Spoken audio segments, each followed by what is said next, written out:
There's been a profound shock to Europe. I think that Vance visit to Munich and the things he said there about Europe went pretty deeply into people's souls, and therefore we are now finally in what the Germans call a Zeitenwende, a change of era. I don't think things will go back. It is too late. If we look at what Donald Trump's taken on in his first 100 days, he's promised peace in Ukraine. He's got a deteriorating situation in the Middle East. His focus is clearly on China, and I might touch on that a little bit more in a second. And looking at that, but he's also got this Doge campaign ripping apart the US political infrastructure to create huge savings and all the rest of it. And then he's got an economic war that he's starting with some of his closest friends around the world, never mind those that he sees as hostile states. Any one of those activities for a competent, capable, experienced government would take the whole of a presidential term or a parliamentary term to deal with. He's doing it all at once. Does he have the horsepower to deal with it? And we're not even at 100 days yet, Philip, just to remember that. Exactly. He's also had a go at the Houthis, and he's threatened Iran. And so, I mean, this is what they call flooding the zone. No, he doesn't have the bandwidth to deal with all this. He's got a very inexperienced national security staff, as we saw from those dreadful signal leaks the other day. Totally unprofessional and incompetent. And so I think the technique is to shake things up and to destabilize, and then to see how the cards fall and where there might be advantage for America. Hence this practice, which I think you can see developing as a pattern of having a go, shaking the tree hard. If nothing much moves, well, then just leaving it and moving on. Gaza, he's now basically abandoned to the Israelis to do whatever they want there. Ukraine, he could well back out, I think, if nothing much happens in the next few weeks, which in some ways would help Putin. I mean, Putin would be okay with that because he's gradually advancing in a grinding way in Ukraine. So these are a lot of sort of half-finished initiatives taken and then not followed through, because in international affairs, as you know, it's the following through. It's the long, hard, thankless task of trying to turn an initial idea into some sort of lasting solution to problems which are deep rooted, which in terms of Gaza or Ukraine or Iran, incredible hostility between the sides, a great deal of national effort gone in on all sides. These are not going to be problems that are solved by a presidential wave of the hand or a threat of tariffs. So he is finding the world is more complicated and more difficult, more recalcitrant than perhaps he was thinking when he came in thinking that he was the master of the world. He's not, and therefore perhaps this national security team will begin to learn. But at the moment, I think all of what we've said just strengthens the need for the Europeans to be getting much more serious about taking the lead in our own continent for our own security and defense. I mean, in a way, the idea of the West that we've had for the last 80 years is basically over now. The Americans will treat the Europeans, including the Brits, transactionally as every other country. There's no kind of sentimentality. There's no sense of allies have a special call on America. It's America only, not just America first. And then in that world, we've all got to work much more closely together. And I personally have been very pleased to see Starmer, out front on this issue of Europe's security with Emmanuel Macron. Starmer has the political longevity. Macron has the experience in office. Together, they're quite a powerful combination. If you add Merz to that, then I think we are really getting some sort of shape for dealing with European security affairs in the future. I was talking to Kurt Volker, the former US ambassador to NATO, yesterday, and he was saying that Donald Trump's rationale for keeping the pressure on Europe in every way possible is if he takes his foot off the gas, then Europe will suddenly go huge sigh of relief and go back to not investing in defense and just situation normal and try and deal with everything. Why do you think Europe didn't wake up to the fact that 5 years ago we saw exactly what Donald Trump was going to be like when he was in his first presidency? There was all the indications that he was going to get in again. Europe sat there watching almost with its jaw wide open in shock, hoping that Trump wouldn't get in and they wouldn't have to deal with it. And then when he came in, we're being very reactive. Why was Europe not more proactive in preparing for what was happening? Because we wouldn't be in the same economic situation today if we did. That is true. I think we were all suffering from optimism bias.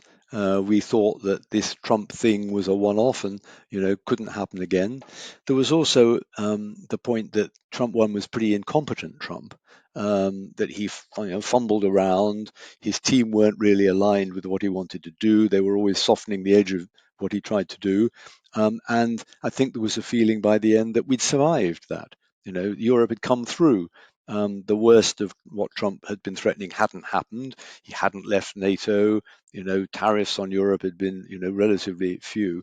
And so there was a sigh of relief, as you say, rather than a kind of recognition that, this was a generational change happening in America. And in a way, Biden was the aberration because Biden, had grown up in the Cold War. He had the transatlantic relationship in his bloodstream in a way no future president ever will have. And therefore, at the end of Biden, it defaulted back to Trump. But no future American president is going to have the same kind of approach to Europe that, presidents like Eisenhower and Kennedy had in their time. So, yes, we've been too slow to wake up. I don't think that if Trump lifted his foot off the gas now, things would go back to where they were. I think there's been a profound shock to Europe. I think that Vance visit to Munich and the things he said there about Europe went pretty deeply into people's souls. And therefore, we are now finally in what the Germans call a Zeitenwende, a change of era. I don't think things will go back.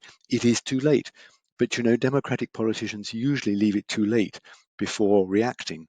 And it's much easier to muddle through and hope that things will get better than to kind of bite the bullet, mixing my metaphors, and put up defense spending. Very difficult that is in a democracy. So we have been too slow. But when democracies finally get round to it, they tend to have public opinion with them.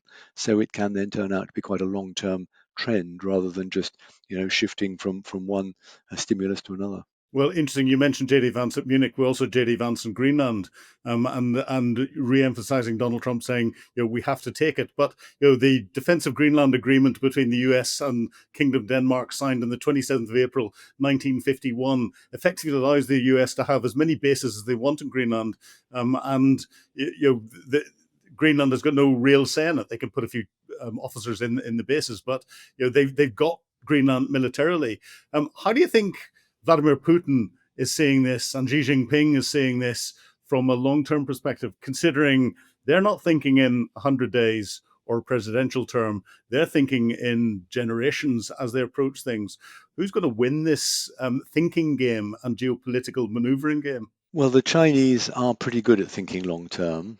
And so, yes, they will certainly be thinking in generational terms. Putin, I think, is in a pretty desperate position, trying to cling on to power, having made a major gamble in Ukraine. And although he hasn't lost the war strategically, he's lost a great deal already. He's had a strengthening effect on NATO, enlarging of NATO that would never have happened without this. But Trump, in his rush to kind of break things and see what happens, isn't putting the pieces together clearly because, yes, he wants a geopolitical alliance with Russia. That's clear. He sees big goodies for the Americans in terms of relationships with Russia, including in oil and gas. But in Greenland, if America increases its role there, that is competitive with Russia. The Russians have also got their eyes on the high north and the Arctic and will not be very keen to see a strengthened American presence in the Arctic Circle, even if they don't actually take over Greenland, which I don't believe they will. And the big winner from what's been going on between the Europeans and Trump in the last few months has been China. I mean, Xi Jinping must be, popping Chinese champagne corks all over Beijing at the moment. America sees China as their longer-term generational competition, and yet they've given China a major boost by this huge quarrel with the Europeans, which will push Europeans towards China for trade, for financial relations, and so on. And he is not going to break the Russia-China axis because Russia is terribly dependent on China now. So in a way, Trump is forcing a geopolitical realignment, which is not in the long-term interests of America. But that's the last thing he has in mind. So as we come to the end here, I have to ask you this: are we formally in a Cold War II situation, and how close do you think this could be to getting into a hot war, either in Europe or globally? Well, I don't think it's going to get into a hot war. I mean, we started by talking about the underlying weakness of the Russian economy.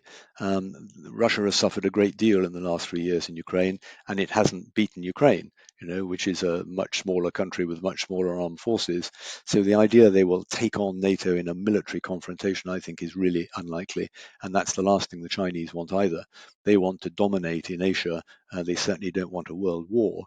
Um, is it a Cold War? I mean, I'm slightly wary of analogies like that. The Cold War was different, but it is certainly a more transactional world, a world which is back to spheres of influence, with strong men, China, Russia, America, each trying to have their own sphere of influence. And Europe rather stuck in the middle of all that, still trying to cling to a sense of values, of the rule of law, of the democratic way of doing things, under pressure from all sides. So yeah, it's a much more difficult, much more transactional world where alliances can less be depended on than they were in the past. And that's the world that Britain has chosen to leave the EU and forge out into as an independent country. It seems to me there's a very, very strong case for at least getting as close as possible to the EU on all our defence and security issues, because they are in the end the group that share our values and interests most closely. Well, I'll take your view, we're not going to a hot war, as a good positive note to end on. Lord Peter Ricketts, it's been a real pleasure talking to you this morning. Thank you very much, Philip. You've been watching Frontline with me, Philip Ingram. If you would like to be the first to get exclusive content, please sign up for Times Radio membership by clicking the link below. You can also listen to Times Radio for regular updates, and read about updates at thetimes.com. Thank you for watching today.